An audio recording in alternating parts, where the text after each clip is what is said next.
વાત કરીએ કે 12 રાશિ ઉપર આ ગુરુનો રાહુના નક્ષત્રની અંદર પ્રવેશ કેવું લાભ અને કેવું નુકસાન. શરૂઆત મેષ રાશિથી કરીએ. મેષ રાશિ કે જેના અક્ષર છે અલય, જેનો સ્વામી બને છે મંગળ મહારાજ. પિતાની સલાહથી આજે તમને સારો લાભ મળી શકે. લગ્ન જીવનની અંદર આજે આનંદ અનુભૂતિ થતી જણાય. કામકાજની અંદર આજે તમારે ધ્યાન આપવું બહુ જરૂરી છે અને મિત્રો સાથે મુસાફરીના સુંદર મજાના યોગો આજે જણાઈ રહ્યા છે. મેષ રાશિવાળા જાતકોએ આજના દિવસની અંદર સારો લાભ મળી શકે માટે બની શકે ત્યાં સુધી તમારા ઈષ્ટદેવની ઉપાસના કરો. અવશ્ય આપને પોઝિટિવ રિઝલ્ટ મળતું જણાશે. દર્શક મિત્રો, વાત કરીએ ગુરુનો રાહુના નક્ષત્રની અંદર પ્રવેશ મેષ રાશિને કેવો લાભ અને કેવું નુકસાન. મેષ રાશિવાળા જાતકો માટે આ ગુરુ મહારાજ રાહુના નક્ષત્રની અંદર પ્રવેશ કરતાની સાથે ક્યાંક ને ક્યાંક જીવનની અંદર તમારે સંઘર્ષનું પ્રમાણ વધી શકે એમ છે. આ સમયગાળાની અંદર થોડું મેન્ટલી ડિસ્ટર્બન્સ રહેશે. આ સમયગાળાની અંદર લાભ મેળવવા માટે અથાગ પરિશ્રમ તમારે કરવો પડી શકે એમ છે. રોજને માટે સુંદરકાંડનો પાઠ કરવો તમારા માટે અત્યંત લાભદાયી છે. વાત કરીએ વૃષભ રાશિની. વૃષભ રાશિ કે જેના અક્ષર છે બહુ, જેનો સ્વામી બને છે શુક્ર મહારાજ. વૃષભ રાશિવાળા જાતકો માટે કામકાજની અંદર તમારે મહેનત વધારે કરવી પડે. લોભ લાલચથી તમારે બચવું બહુ જ જરૂરી છે અને વેપાર વાણિજ્યની અંદર વૃદ્ધિનું પ્રમાણ તમને સવિશેષ માત્રામાં જોવા મળી શકે એમ છે.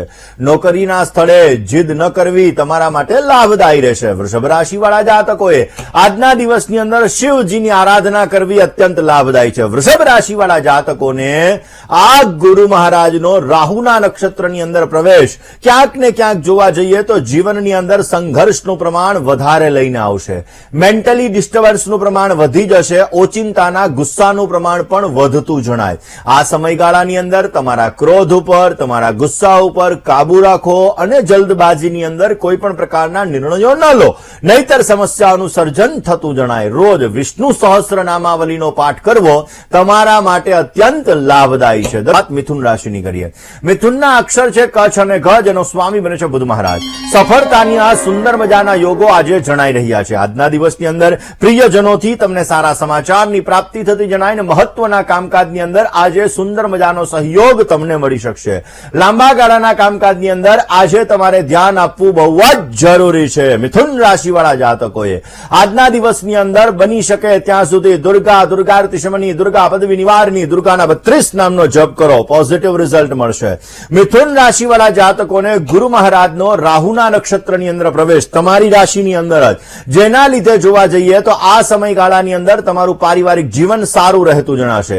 આ સમયગાળાની અંદર ક્યાંક ને ક્યાંક ધન ધાન્યની વૃદ્ધિ થતી જણાય. કેરિયરની અંદર નવા લાભ મળી શકે, નવા મોકા મળી શકે, પોઝિટિવ રિઝલ્ટ મળતું જણાય. પિતા તરફથી ધનલાભ થવાના પણ સંપૂર્ણ યોગો જણાઈ રહ્યા છે. કયો ઉપાય કરવો જોઈએ? બની શકે ત્યાં સુધી અર્ધકાયમ મહાવીર્યમ ચંદ્રાદિત્ય વિમર્દનમ સંભિકા ગર્ભ સંભૂતમ તમ રાહોમ પ્રણમામ્યમ. રાહુના મંત્ર જપ કરજો, અવશ્ય પોઝિટિવ લાભ મળશે. ને વાત હવે કર્ક રાશિની કરીએ. કર્કના અક્ષર છે ડ અને હ, જેનો સ્વામી બને છે ચંદ્ર મહારાજ. પરિવારને સમય આપવો બહુ જ જરૂરી છે. કામકાજની અંદર નમ્રતા બહુ જ જરૂરી છે. વાહન મકાનના આજે સુંદર મજાના યોગો જણાઈ રહ્યા છે અને આજના દિવસની અંદર જીદ, ઉતાવળાપણાથી દૂર રહેવું તમારે બહુ જ જરૂરી રહેશે. કર્ક રાશિવાળા જાતકોએ આજના દિવસની અંદર બની શકે ત્યાં સુધી સાંભ સદા શિવની આરાધના કરો. પોઝિટિવ રિઝલ્ટ મળશે. કર્ક રાશિવાળા જાતકો માટે ગુરુ મહારાજનો રાહુના નક્ષત્રની અંદર પ્રવેશ ક્યાંક ને ક્યાંક આ સમયગાળામાં સંઘર્ષ વધારે લઈને આવેલું છે. મહેનત વધારે કરવી પડે, ફળ ઓછું મળે, મેન્ટલી ડિસ્ટર્બન્સ થોડું ઘણું રહેતું જણાય. ઓચિંતાના કામકાજની અંદર નુકસાની આવી શકે. શેર બજારની અંદર સમજી વિચારીને કામ કરવું બહુ જ જરૂરી છે. કયો ઉપાય કરવો જોઈએ? બની શકે ત્યાં સુધી ખાટુ શ્યામની ઉપાસના કરો. ખાટુ શ્યામ ભગવાનના મંત્રના જપ કરો. પોઝિટિવ લાભ મળતો જણાશે. તો વાત સિંહ રાશિની પેલા કરીએ. સિંહ રાશિ કે જેના અક્ષર છે મ અને ટ, જેનો સ્વામી બને છે સૂર્ય મહારાજ. સિંહ રાશિવાળા જાતકો માટે અગત્યના કામકાજને પ્રાધાન્યતા આપવી તમારે બહુ જ જરૂરી છે. તમારી પ્રતિભાને જાગૃત કરવાનો સુંદર મજાનો અવસર તમને મળતો જણાય ને વ્યવસાયની અંદર, વેપારની અંદર આજે તમને સારો લાભ મળી શકશે. નવા પરિચયથી તમને સારો લાભ મળી શકે એવા પણ સંપૂર્ણ યોગો જણાઈ રહ્યા છે. સિંહ રાશિવાળા જાતકો માટે આજના દિવસની અંદર ગાયત્રી મંત્રનો જપ કરી દિવસની શરૂઆત કરો. પોઝિટિવ રિઝલ્ટ મળશે. સિંહ રાશિવાળા જાતકો માટે રાહુ મહારાજના નક્ષત્રની અંદર ગુરુ મહારાજનો પ્રવેશ અને ઓલરેડી તમારી રાશિમાં જ મંગળ અને કેતુ પણ સાથે ચાલી રહ્યા છે, જેના લીધે આ સમયમાં આકસ્મિક ધનલાભના સુંદર મજાના યોગો જણાઈ રહ્યા છે. તમારા અટકેલા કામ અવશ્ય પરિપૂર્ણ થતા જણાશે. કોઈ પણ વસ્તુમાં જો તમારે રોકાણ કરવું હોય તો પોઝિટિવ રિઝલ્ટ મળશે, સારો લાભ મળી શકે અને આ સમયગાળાની અંદર નોકરીની અંદર બદલાવ કરી શકો, નવી તરક્કી મળી શકે, પ્રગતિ પ્રાપ્ત થઈ શકે, સારો લાભ જોઈએ છે. તો સિંહ રાશિવાળા જાતકોએ બની શકે ત્યાં સુધી આ 55 દિવસ સુધી રોજને માટે ભગવાન શિવની આરાધના કરજો, પોઝિટિવ રિઝલ્ટ મળશે. વાત કન્યા રાશિની કરીએ.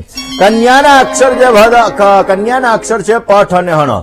કન્યા રાશિવાળા જાતકો માટે વ્યક્તિગત કામકાજની અંદર તમારે ધ્યાન આપવું બહુ જરૂરી છે. ધાર્મિક કામકાજની અંદર આજે તમારે ધ્યાન આપવું પડે. આજના દિવસની અંદર મોટાઓનું વચન પાળવાથી તમને સારો લાભ મળતો જણાય. અતિથિ આગમનની સંભાવનાઓ આજે વધી શકે એમ છે. આજના દિવસની અંદર સારો લાભ જોઈએ છે તો બની શકે ત્યાં સુધી આ સમયગાળાની અંદર તમારા કુલદેવીની ઉપાસના કરજો, પોઝિટિવ રિઝલ્ટ મળશે. કન્યા રાશિવાળા જાતકો માટે ગુરુ મહારાજનો રાહુના નક્ષત્રની અંદર પ્રવેશ આર્થિક લાભની સુખાકારી સારી એવી પ્રાપ્ત થતી જણાશે. આ સમયગાળાની અંદર મેન્ટલી થોડું ઘણું ડિસ્ટર્બન્સ રહેશે, કૌટુંબિક થોડા ઘણા ઝઘડાઓનું પ્રમાણ પણ રહી શકે. માટે આ ઝઘડાઓને શાંત કરવા બહુ જ જરૂરી છે. ભગવાન શિવ ઉપર રોજ કાળા તલ અને દૂધનો અભિષેક કરજો, પોઝિટિવ રિઝલ્ટ મળતું જણાશે. વાત કરીએ દર્શક મિત્રો તુલા રાશિની. તુલા રાશિ કે જેના અક્ષર છે ર અને ત, જેનો સ્વામી બને છે શુક્ર મહારાજ. તુલા રાશિવાળા જાતકો માટે ઘરમાં ઉત્સાહનું વાતાવરણ અને વાણી વ્યવહારથી તમને સારો લાભ મળતો જણાશે. આ સમયગાળાની અંદર કામકાજમાં ધ્યાન આપવું બહુ જરૂરી છે. સંબંધીઓનો સુંદર મજાનો સહકાર તમને પ્રાપ્ત થતો જણાશે. આજના દિવસની અંદર સારો લાભ જોઈએ છીએ તો તુલા રાશિવાળા જાતકોએ બની શકે ત્યાં સુધી ભગવાન વિષ્ણુની ઉપાસના અવશ્ય કરવી. ભગવાન વિષ્ણુના મંત્રના જપ તમને પોઝિટિવ રિઝલ્ટ આપી શકે એમ છે. તુલા રાશિવાળા જાતકોને ગુરુનો રાહુના નક્ષત્રની અંદર પ્રવેશ ક્યાંક ને ક્યાંક સંઘર્ષનું પ્રમાણ વધારી શકે એમ છે. તમારા જીવનની અંદર દગો ફટકો ન મળે તે અંગે ધ્યાન રાખવું જરૂરી. શેરબજારમાં ઇન્વેસ્ટમેન્ટ સમજી વિચારીને કરજો, નહીતર સમસ્યાઓનું પ્રમાણ વધી શકે એમ છે. બની શકે ત્યાં સુધી સાંબ સદાશિવની ઉપાસના દર મહિને આવતા ખાસ મહિનાની અંદર 2 વાર પ્રદોષ આવે, અપ્રદોષની પૂજા અવશ્ય કરો, પોઝિટિવ લાભ મળશે. હવે વાત કરીએ વૃશ્ચિક રાશિની. વૃશ્ચિક રાશિ કે જેના અક્ષર છે ન ને ય, જેનો સ્વામી બને છે મંગળ મહારાજ. રોકાણની અંદર કામકાજની અંદર તમને લાભ મળતો જણાય. સ્વાસ્થ્ય બાબતે સાવધાની રાખવી બહુ જરૂરી છે. તમારા ખર્ચા ઉપર કાબુ રાખજો. અજાણ્યા વ્યક્તિથી સાવધાની રાખવી પણ જરૂરી રહેશે. આજના દિવસની અંદર સારો લાભ જોઈએ છે તો વૃશ્ચિક રાશિવાળા જાતકોએ બની શકે ત્યાં સુધી તમારા કુલદેવીના મંત્રના જપ કરજો, પોઝિટિવ રિઝલ્ટ મળશે. વૃશ્ચિક રાશિવાળા જાતકો માટે આદ્રા નક્ષત્રની અંદર ગુરુ મહારાજનો પ્રવેશ ક્યાંક ને ક્યાંક સંઘર્ષનું પ્રમાણ વધારી શકે એમ છે. મેન્ટલી ડિસ્ટર્બન્સ થોડું ઘણું વધતું જણાશે. આ સમયગાળાની અંદર તમારી સમસ્યાઓનો દોર વધી શકે એમ છે. 55 ડેઝ 55 દિવસ સાવધાની રાખવી બહુ જરૂરી રહેશે. હા, એક્સિડેન્ટલી લાભ પણ મળશે હો, એટલે એવું ચિંતા ન કરતા કે નુકસાન જ છે. લાભ મળવાના પણ સંપૂર્ણ ચાન્સીસ બની રહ્યા છે. બની શકે ત્યાં સુધી ભગવાન શિવના મંત્ર જપ કરો, ભગવાન શિવની પૂજા કરો, પોઝિટિવ રિઝલ્ટ મળતું જણાય. આ દર્શક મિત્રો આપણે કરી રહ્યા છીએ ધન રાશિની. ધન રાશિ કે જેના અક્ષર છે ભ, ધ, ફ અને ડ, જેનો સ્વામી બને છે ગુરુ મહારાજ. ધન રાશિવાળા જાતકો માટે આર્થિક બાબતે સાવધાની રાખવી બહુ જ જરૂરી છે. સરકારી કામકાજની અંદર મુશ્કેલીઓ વધતી જણાય. મિત્રોનો સુંદર મજાનો સહયોગ મળી શકે અને વ્યાપારની અંદર વ્યવસાયની અંદર સારો લાભ મળતો જણાશે. મકર રાશિ ધન રાશિવાળા જાતકોને ખાસ કરીને આજના દિવસની અંદર સારો લાભ મેળવવા માટે તમારે ભગવાન વિષ્ણુના મંત્રના જપ કરવાથી તમને સારો લાભ મળી શકે. ધન રાશિવાળા જાતકોને ગુરુ મહારાજનો આદ્રા નક્ષત્રની અંદર પ્રવેશ ક્યાંક ને ક્યાંક તમારા માટે લાભદાયી સાબિત થશે. જમીન, મકાન, વાહન ખરીદવું હોય તો આ સમયગાળો સારો છે, અવશ્ય તમે ખરીદી શકશો. કેરિયરની અંદર સારો લાભ મળતો જણાય, વ્યવસાયની અંદર સારી સફળતા મળતી જણાય ને તમારા કાર્યો સિદ્ધ થતા જણાશે. રોજને માટે ઓમ શ્યામાય નમઃ આ મંત્રનો જપ કરજો, પોઝિટિવ રિઝલ્ટ મળશે. વાત મકર રાશિની કરીએ. મકરના અક્ષર જે ખ અને જ જેનો સ્વામી બને જય શનિ મહારાજ. મકર રાશિવાળા જાતકો માટે લાંબા ગાળાની યોજનાઓ તમને સારો લાભ કરાવી શકે. પદ અને પ્રભાવ પ્રતિષ્ઠાની અંદર વધારો થાય, સરકારી કામકાજની અંદર તમને સારો લાભ મળી શકે. વાણીની અંદર મધુરતા કેળવવી બહુ જ જરૂરી છે. આજના દિવસની અંદર સારો લાભ મેળવવા માટે મકર રાશિવાળા જાતકોએ બની શકે ત્યાં સુધી વિશ્વમ વિષ્ણુર વશટકારો ભૂત ભવ્ય ભવત પ્રભુ ભૂતકૃત ભૂત વૃદ્ભાવો ભૂતાત્મા ભૂત ભાવનઃ વિષ્ણુ સહસ્ત્ર સ્તોત્રનો પાઠ કરો, પોઝિટિવ લાભ મળશે. મકર રાશિવાળા જાતકોને રાહુનો ગુરુ મહારાજનો રાહુના નક્ષત્રની અંદર પ્રવેશ ક્યાંક ને ક્યાંક આર્થિક સુખાકારી મધ્યમ માત્રામાં મળશે. આ સમયગાળામાં મહેનત વધારે કરવી પડે, ફળનું પ્રમાણ ઓછું મળતું જણાય અને તમારા કાર્યોની અંદર પણ એક્સિડેન્ટલી રૂકાવટો આવતી જણાશે. બની શકે તો શિવજી મહારાજની આરાધના, શિવ તાંડવ સ્તોત્રનો પાઠ તમને પોઝિટિવ રિઝલ્ટ મળતું જણાશે. હવે વાત કરીએ કુંભ રાશિની. કુંભ રાશિ કે જેના અક્ષર છે ગ શ શ અને શ જેનો સ્વામી બને છે શનિ મહારાજ.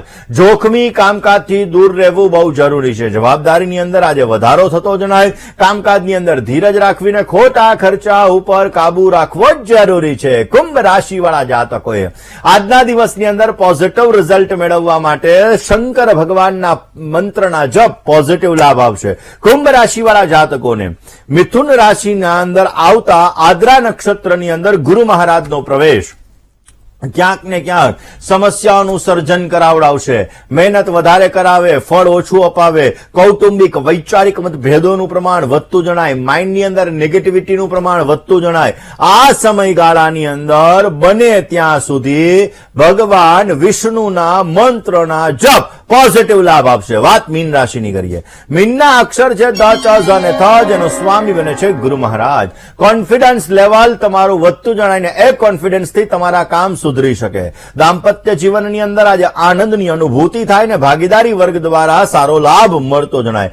જમીન મકાન એના કામકાજથી અવશ્ય તમને સારો લાભ મળી શકશે. પોઝિટિવ રિઝલ્ટ મેળવવા માટે મીન રાશિવાળા જાતકોએ બની શકે ત્યાં સુધી તમારા ઈષ્ટદેવની ઉપાસના કરજો, પોઝિટિવ રિઝલ્ટ મળતો જણાય. કયો ઉપાય કરવો જોઈએ? ગુરુનો રાહુના નક્ષત્રની અંદર પ્રવેશ ક્યાંક ને ક્યાંક મીન રાશિવાળા જાતકો માટે સંઘર્ષનું પ્રમાણ વધી શકે એમ છે, તકલીફોનો દોર વધી શકે એમ છે.